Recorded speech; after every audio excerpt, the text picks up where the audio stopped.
So our next talk is Alik Farber is going to talk about innovation in vascular disease. Thanks for coming, Dr. Farber. You have to push the start, Dr. Farber. You have to push the start from the top. Thank you. Good morning, everybody. My one disclosure is that together with Kenny Rosenfield and Matt Menard, I run the BEST-CLI trial.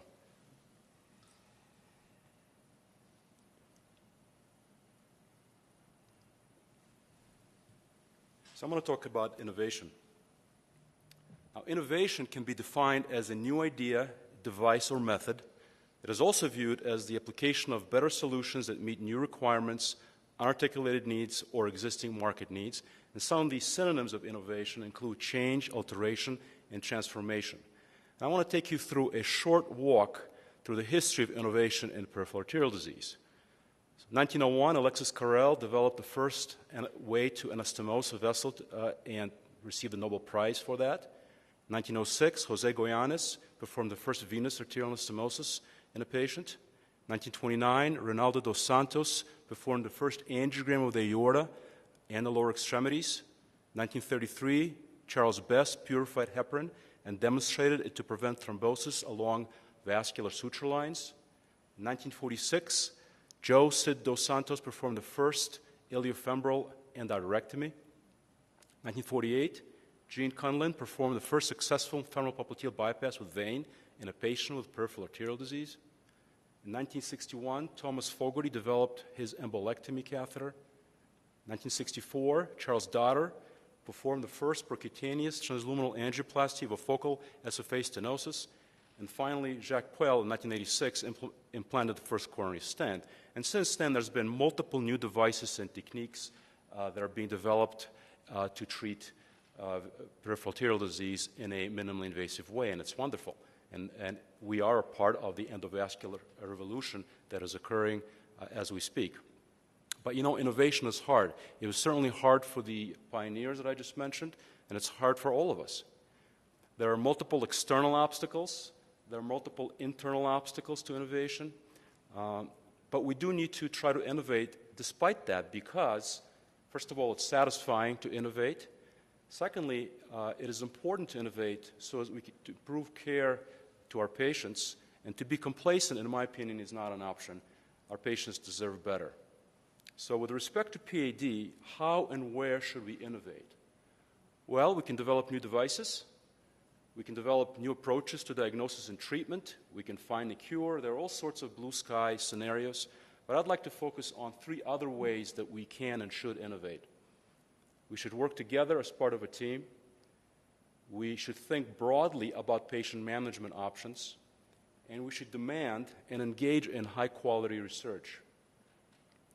Now, it is true that current healthcare, current economic climate, and current uber-regulatory climate makes such innovation very difficult. Let's focus on the first proposal, working as a team. So patients with PAD and CLI particularly are very complicated, require broad expertise. This is just maybe even a partial list of all the expertise that is needed for such patients. And there are all sorts of specialties that provide this expertise, and the degree of the specialty involvement depends on the location. And people have written about creating CLI teams. But I'd like to talk about what that really means. In a PAD and CLI team, individuals need to work together. A process needs to be created to validate that. A commitment to the team process needs to be developed. Individuals bring individual strengths to the table. And there is respect for individual strengths, and egos are left at the door. Members learn from one another, and true collaboration occurs. And the focus is on patient first, and I believe that with this sort of approach, everyone wins, especially our patients. So to deliver high-quality care, I believe you need a great team, and the better the team, the better the care that's delivered. And this has been written about and published. Patients being treated as part of a team have better outcomes. Now, it is true that Interspecialty Rancor is an obstacle to all of this. Now, the BEST-CLI trial has been a vehicle for teamwork despite this Interspecialty Rancor. Almost 80% of our sites are multidisciplinary. CLI teams have been organized to maximize interdisciplinary collaboration within each site, and enhanced communication and teamwork has been strongly encouraged and fostered. And I believe that this has been successful at many sites, not at all sites, but at many sites. And the trial has transformed relationships between surgeons and interventionalists and has elevated healthcare delivery to patients with CLI to a new level. All you need to do is talk to investigators at the University of Southern California, Medical University of South Carolina, University of Oklahoma, and so on and so forth. So the take-home message is we have to work together as part of a team with other specialties to provide the best care for our patients. And we've got to do that across clinical spaces, across individual practices in hospitals, across the academic spaces, and particularly across specialty societies. The second innovation that I'm proposing is thinking broadly about patient management. So in cancer, there is a role, and nobody argues this, for chemotherapy, surgery, radiation therapy, and endovascular therapy.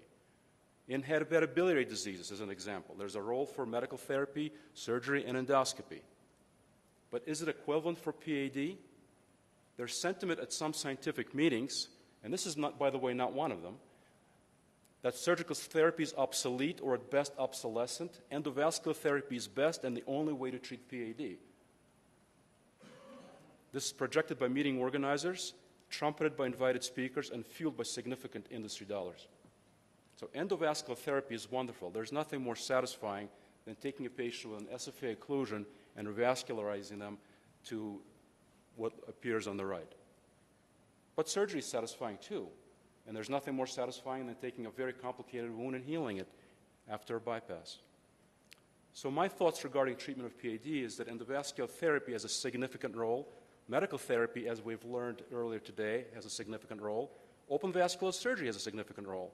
All need to be considered as part of the discussion with the patient. These therapies, I believe, are complementary, and their role will continue to evolve and be better understood with more scientific knowledge, which leads to the third innovation that I'm proposing, and that's demanding and engaging in high-quality research. Now, there's a lot of research performed, and much of it is very important. And technological breakthroughs in research, we want to lead to the pot of gold, but sometimes they lead to another pot.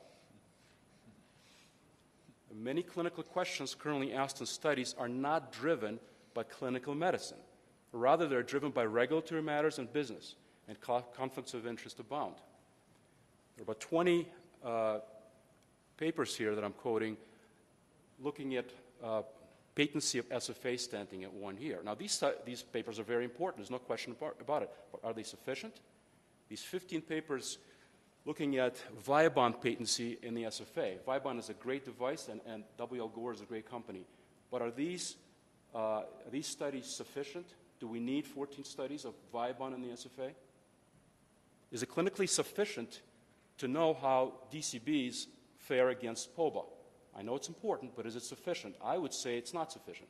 We need to know how DCBs compare with one another, how DCBs compare with drug-eluting stents, under what circumstances should we use DCBs in various clinical scenarios, and how do quality of life and cost factor in the decision to use DCBs? These questions, I believe, are more important. So innovating good science, we need to organize and support studies that answer relevant questions that will have an effect on clinical practice. We need to take studies whose main goal is to cross regulatory hurdles with a grain of salt.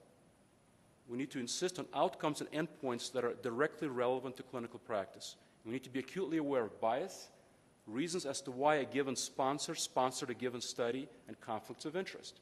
So in conclusion, as our healthcare transitions from fee-for-service care to value-based care, I believe that doctors will be more incentivized to work together as part of a team.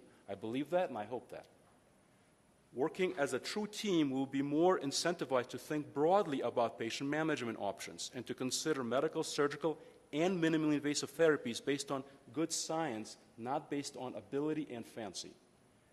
And it is my hope that a reset at the level of the federal government, that may be too big of a hope, will incentivize funding of high-quality research that, among other things, will answer questions relevant to everyday clinical practice. Thank you.